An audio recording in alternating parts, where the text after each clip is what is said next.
met Eli when I was 17 years old. I grew up in Las Vegas. I was born and raised in Las Vegas. Both my parents are Israeli. We dated for a few years, but we were both kids at the time, and there was always like an understanding that like we really couldn't ever get married or start a family or anything like that because of the differences between us. It was a relationship that we later figured out had to be. Those times apart when we weren't necessarily dating or anything is where I really like explored my personal connection to Judaism. And for me, there was a point where I just decided that that was what I was meant to be, and that was who I was. I knew that I wanted to convert to Judaism, and we understood that, but we also felt like there was no options. So we were just gonna kind of go with the flow and see what happened and try to figure things out for ourselves.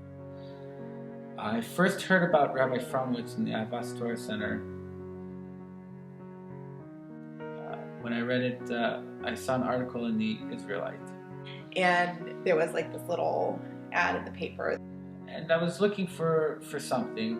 And I said, I have to go check this out and see what's going on over there. It was very inviting. It was very non-confrontational. It was easy. Like a no-brainer. Yeah. And we started coming. My husband had been going to Minyan a couple of times a week, and finally he asked me if I was interested in going to meet Rabbi Fromowitz at Ahavas Torah Center. And I was kind of hesitant, and I said they're not going to accept me. At this point I was still very secular in the way that I lived my life, and I just was not sure that I would be accepted with open arms. And he just flat out asked me, do you want to learn? And I said, yeah, I want to learn. And he's like, that's all you need. And I believe from there they invited us to come to the Shabbaton, and we came to the Shabbaton. That's how we got involved. And I was just so shocked to see like a young, thriving community. These are people who are our age, and they're committed, and they like live normal lives, and they were just so different than what I had seen. It was an amazing group of people, real and very genuine and very caring and very compassionate people. So it wasn't just any one person, although Rabbi Fromowitz is an amazing rabbi. It was really the community that existed that was what solidified our existence here.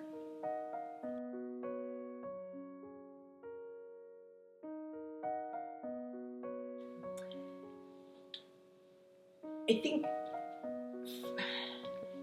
I couldn't imagine doing what we do, like keeping Shabbat and raising a family, like not be in the community. It's just like not an option in my head.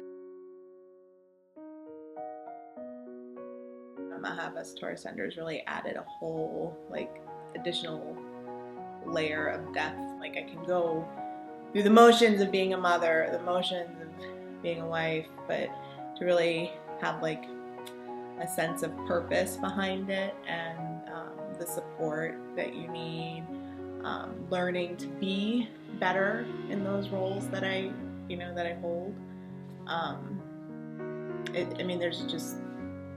There's no words for the value that brings to your life, and really how it enriches everything that you do. The community really has grown as a family, and every new family that joins the community really joins the family. It grows and grows. Everybody helps each other. It's really kind of amazing when you just take a step back and look at the relationships. They're just almost instantaneous and so deeply bonded from the get-go. It's I've never seen anything like it, to be quite honest, and it's incredibly special, and it's hard to duplicate that, and it's hard to explain it. Happy birthday, dear Ron. Happy birthday to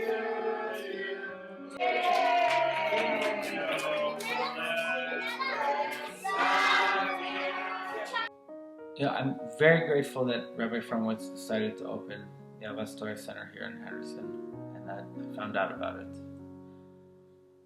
Because if he didn't, then I would be one of the statistics today.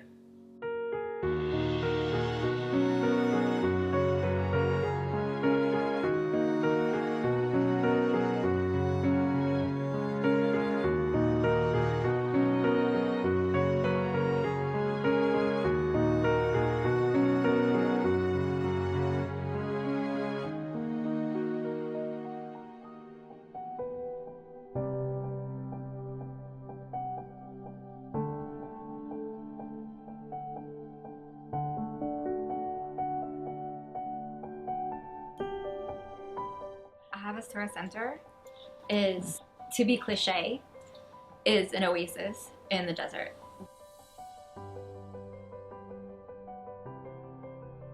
We met on a Shabbaton in high school, 16 years ago actually. We started the MCSY chapter out here, several years ago. When the contract ended, we ended up going to run their youth programming as well. After that, we really got burnt out. Living a Jewish life here in Vegas just didn't seem like it was something that we'd be able to do. It wasn't something we wanted to be part of. We didn't want to be... We were done. We were very done. So we moved out to Henderson, away from all the shuls and all the Jewish community and all the everything. We were nowhere near anything. Slowly but surely, moving away from the community, we moved away from Judaism.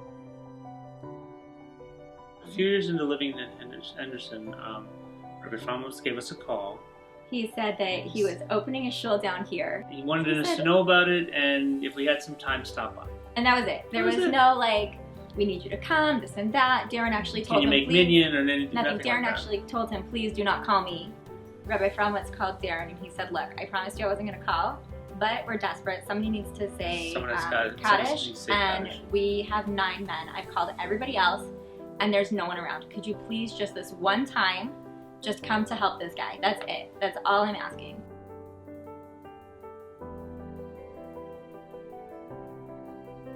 And then slowly it was like, we realized like every Shabbos we were going to shul and got invitations for lunch. And Abby started playing soccer in the Henderson soccer league. We'd go in our jeans and t-shirts, Abby in her soccer uniform and cleats. And we left the game and we're like, okay, what are we gonna do? Like, we're all decked out in our, regular Saturday clothing and we're gonna go to shul. The only questions we got was, did you win?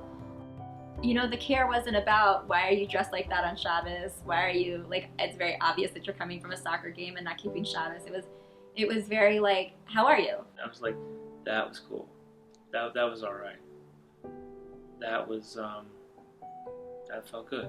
Over time, we started to feel like we really belonged and were part of the shul, and that we were accepted completely and wholly for who we were. And Rabbi Fromowitz is one of the most welcoming, caring, non-judgmental people you could ever meet. Mm-hmm. Period. And it is an extension of his desire to bring people in, not just to Yiddishkeit, but to a community, whatever their level of Yiddishkeit,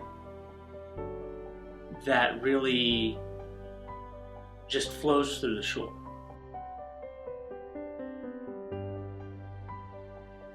It's like in Aladdin, the genie comes out of this little bitty lamp that's dingy and doesn't look so great, but it's, what's he say? Ultimate cosmic powers. Phenomenal cosmic powers. Itty bitty living space. This amazingly wonderful light out of this, and right now we're in this little storefront. It's cramped and crowded and children are running everywhere and great. And but it'd we're be nice to be bigger. Overflowing it.